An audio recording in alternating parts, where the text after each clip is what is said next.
रामनगर के mental asylum के सामने सुबह के समय एक ऑटो आकर रुका। इसमें से रेहान उतरा। उसका आज इस मेंटल असाइलम में पहला दिन था।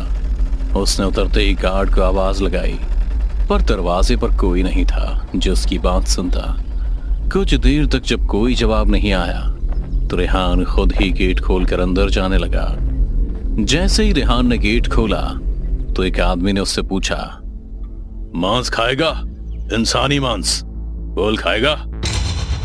उस आदमी की बात सुन रेहान कुछ कहता, इससे पहले ही उस आदमी ने अपना हाथ रेहान के मुंह के सामने कर दिया। रेहान ने जब उसके हाथ को गौर से देखा तो उस पर पहले से ही ब्लड के खूब सारे निशान थे, मानो जैसे बहुत बार उसने अपनी नस काट कर आत्महत्या करने की कोशिश की हो। कि तभी उसने देखा कटे हुए निशान से कुछ कीड़े निकल रहे हैं, जिन्हें देख रेहान को उल्टी आने लगी थी। पर इससे पहले कि वो उल्टी करने के लिए अपना मुंह फेरता, उस शख्स ने अपने ही हाथ का मांस नोच कर खाना शुरू कर दिया था, जिसे देख रेहान उल्टी करने लगा। तभी किसी ने रेहान के कंधे पर हाथ रखकर उसे संभालते हुए कहा, ठीक हो बरखुरदार? रेहान ने खुद को संभाल वापस देखा तो पीछे एक आदमी सफेद कोट पहने उससे ही बातें कर रहा था। मैंने पूछा, तुम ठीक हो? अगर तुम्हें कोई बीमारी है तो गलत जगह आए हो, क्योंकि ये पागलों का अस्पताल है, यहाँ आम लोगों का इलाज नहीं होता। नहीं, मैं बिल्कुल ठीक जगह पर आया हूं। यानी तुम भी पागल हो? कभी कभी। मतलब ये कि मेरा नाम रेहान है और आज मेरी ज्वाइनिंग है, और आप शायद डॉक्टर बद्री हैं, राइट? जी, मैं ही डॉक्टर बद्री हूँ। तुम यहाँ से सीधे जाकर अपना जॉब लेटर ऑफिस में जमा करो और वहां से ड्रेस लेकर बगल के कैबिन में आ जाना, बाकी बातें वहीं करेंगे। इतना कहकर डॉक्टर वहां से चला गया। डॉक्टर के जाने के बाद रेहान ने जब अपने आसपास देखा तो उसे वहां कोई नहीं दिखा। रेहान को यह बात बहुत अजीब लगी थी, पर काम के पहले दिन वो ये सब सोचकर अपना दिन खराब नहीं करना चाहता था, क्योंकि वो जानता था कि एक पागल खाना है। इसलिए रेहान ने इन बातों को नजरअंदाज किया और सीधा कंपाउंडर की ड्रेस पहनकर डॉक्टर के कैबिन में चला गया। फिर दोनों के बीच बातें होने लगी। दरअसल मैं पिछले 8 साल से इस पागल खाने को संभाल रहा हूँ, और अब तुम भी आ गए हो तो मेरी बहुत हेल्प हो जाएगी। लेकिन जरा बच के रहना, ये पागलों का अस्पताल है। यहाँ जो दिखता है वो होता नहीं है, और जो होता है वो कभी किसी को दिखाई नहीं देता, समझे? डॉक्टर बद्री की बातें रेहान के ऊपर से गईं, पर फिर भी उसने मुस्कुराते हुए हाँ में सिर हिला दिया। रेहान का मन तो कर रहा था कि वो सुबह के हादसे के बारे में डॉक्टर से पूछे, पर जैसे वो डॉक्टर से कुछ बोलता, डॉक्टर ने अस्पताल के कंपाउंडर बंसी को जोर से आवाज लगाई। बंसी भी आवाज सुन डॉक्टर के सामने आ खड़ा हुआ था। बंसी, ये अस्पताल के नए कंपाउंडर हैं, रेहान। जाओ उन्हें सबसे मिलवाओ, अस्पताल की जरूरी बातें भी समझा देना, ठीक है? डॉक्टर के कहे अनुसार बंसी कुछ ही देर में रेहान से सबको मिलवा दिया और फिर उसे मरीजों के कमरे में ले गया। वहां हर कोई कुछ ना कुछ अजीब हरकतें कर रहा था।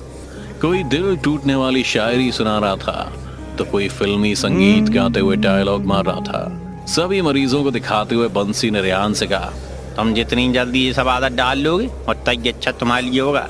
और हाँ, पागलों के बीच रह के तुम भी पागल मत जान जाना। ऑलरेडी यहाँ जरूरत से ज्यादा पागल हो चुके हैं। कुछ देर बाद रेहान को पता चला कि उसकी नाइट ड्यूटी लगी है। दिन को आराम करने के बाद रेहान रात को मरीजों की देखरेख में जुट गया। जैसे ही रात के 12 बजे तो सभी का चेहरा डर से पीला पड़ने लगा। हल्ला करने वाले मरीज भी चुपचाप एक कोने में बैठ गए। ये सब देखकर रेहान को बड़ा अजीब लगा। उस रात नाइट ड्यूटी पर मौजूद डॉक्टर से रेहान ने पूछा, आखिर ये सब क्या हो रहा है? सब लोग इतना डर क्यों रहे? इस अस्पताल में रात के 12 बजे भूत घूमते हैं। वो सारे भूत इसी अस्पताल के पुराने मरीज हैं, जिनके इलाज के दौरान मौत हो गई थी, इसलिए तुम संभल कर रहना। पर रेहान को भूतों पर विश्वास बिल्कुल भी नहीं था। उसने डॉक्टर की बात को हंसी में डाल दिया और अपना काम करने लगा। उसी रात रेहान अकेले बाथरूम में जा रहा था। तभी उसे लगा कि कोई उसके पीछे है। मुड़कर देखने पर कोई नहीं दिखा। कुछ देर बाद उसे फिर ऐसा ही महसूस हुआ। रेहान ने सोचा कि भूत की बात उसके दिमाग में घूम रही है। वो इस बारे में कुछ ज्यादा ही सोच रहा है। इसी वजह से उसे अब वहम होने लगे हैं। बाथरूम करके जब रेहान बाहर आ रहा था तो उसने शीशे पर खून से लिखा देखा, आज तुम पागल हो जाओगे। रेहान को लगा कि कोई उसके साथ मजाक कर रहा है, इसलिए उसने इस बात पर गौर नहीं किया और अकेले ही पूरे पागल खाने का मुआयना करने चल दिया। जिस सेल से चीखने की आवाज आया करती थी उन सभी सेल्स में मौत की शांति पसरी थी। सभी पागल सेल के कोने में डरे सहमे छिपे पड़े थे। जैसे ही रेहान को देखते तो और डर के दीवारों में सिमटने की कोशिश करते। रेहान भी सभी को देखते हुए उनके सामने से गुजर रहा था कि उसे दूर से एक सेल में खूब जोर जोर से हंसने की आवाज आ रही थी। रेहान जब उस सेल के पास पहुंचा तो देखा उस सेल में कोई था ही नहीं। तभी उसे डॉक्टर बद्री की बात याद आई। उन्होंने कहा था कि जो दिखता है वो होता नहीं और जो होता है वो दिखता नहीं। इसी बात को ध्यान में रख रेहान सेल के अंदर चला गया। पूरा सेल पहले अंधेरे की गिरफ्त में था। रेहान ने तुरंत ही अपने मोबाइल की फ्लैश जला दी और सेल की दीवारों को गौर से देखा तो उसके पैरों तले जमीन खिसक गई। किसी ने अपनी उंगलियों अपने हाथों को खिसकर दीवार पर बहुत कुछ लिख रखा था। मैं राक्षस हूं, मुझे खून चाहिए, मुझे इंसान का मांस खाना है, मैं पागल नहीं हूं, मुझे पागल बनाया गया है। और हर लाइन के आसपास चित्र भी बने हुए थे, जिसमें एक आदमी कभी खुद का पेट फाड़ रहा था तो कोई अपने ही हाथ का मांस नोचकर अपना ही खून पी रहा था। ऐसे बहुत से चित्र देख रेहान का मन विचलित हो गया था। उसे उल्टी आने लगी थी, पर रेहान के मुंह से अजीब अजीब किस्म के कीड़े निकल रहे थे और साथ में खून भी। पर रेहान ने किसी तरह खुद को कंट्रोल किया और वो सेल से बाहर निकलने को हुआ ही था। तभी उसे किसी के हंसने की आवाज सुनाई दी, जिसे सुन रेहान का रोम रोम कांप उठा था, क्योंकि वो पहले ही सेल का कोना कोना छान चुका था। तो जब सेल में कोई था ही नहीं तो फिर उसे हंसने की आवाज कैसे सुनाई थी। तभी उसे अपने सिर पर कुछ गीला गीला महसूस हुआ। उसने जब छू कर देखा तो वो किसी का खून था जो ऊपर से उसके सिर पर गिर रहा था। रेहान ने फ्लैश ऊपर करके सेल की छत को देखा तो उसके दिल की धड़कनें एक पल को रुक गई। बहुत सारे मांस के लोथड़े सेल की छत से लटके हुए थे और उन्हीं मांस के लोथड़े के बीच दो आंखें रेहान को देख रही थीं। तभी मांस के लोथड़ों के साथ वो दो आंखें भी रेहान के ऊपर जा गिरी, जिनके नीचे रेहान दब गया। रेहान जैसे ही चिल्लाने या मदद बुलाने के लिए अपना मुंह खोलता, एक मांस का लोथड़ा रेहान के पेट में चला जाता, जो उसके जिस्म को अंदर से काटता जा रहा था। रेहान जिस दर्द और तकलीफ से गुजर रहा था वो हम और आप सोच भी नहीं सकते हैं। वो जब भी मदद के लिए मुंह खोलता, मांस का लोथड़ा अपने आप ही उसके पेट में चला जाता।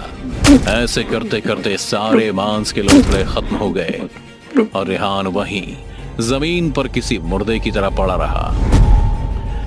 इधर सिक्योरिटी गार्ड कंट्रोल रूम में बैठा छपकियां ले रहा था कि अचानक ही पागल खाने का अलार्म सिस्टम बज उठा।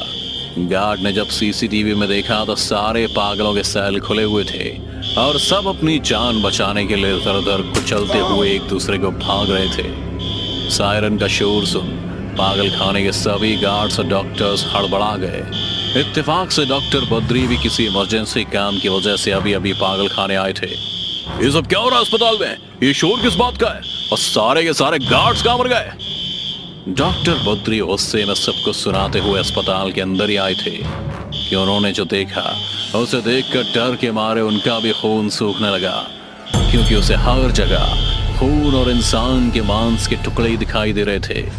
कभी किसी कोने में किसी गार्ड का कटा हुआ सिर पड़ा हुआ था तो किसी कोने में किसी पागल पेशेंट का कटा हुआ पेट, जिसे उसने खुद ही काटा था। डॉक्टर बद्री डरे सहमे अभी कुछ ही अंदर गए थे तो देखा एक पागल अपने हाथ को दीवार पर घसीटता हुआ कुछ लिखे जा रहा था।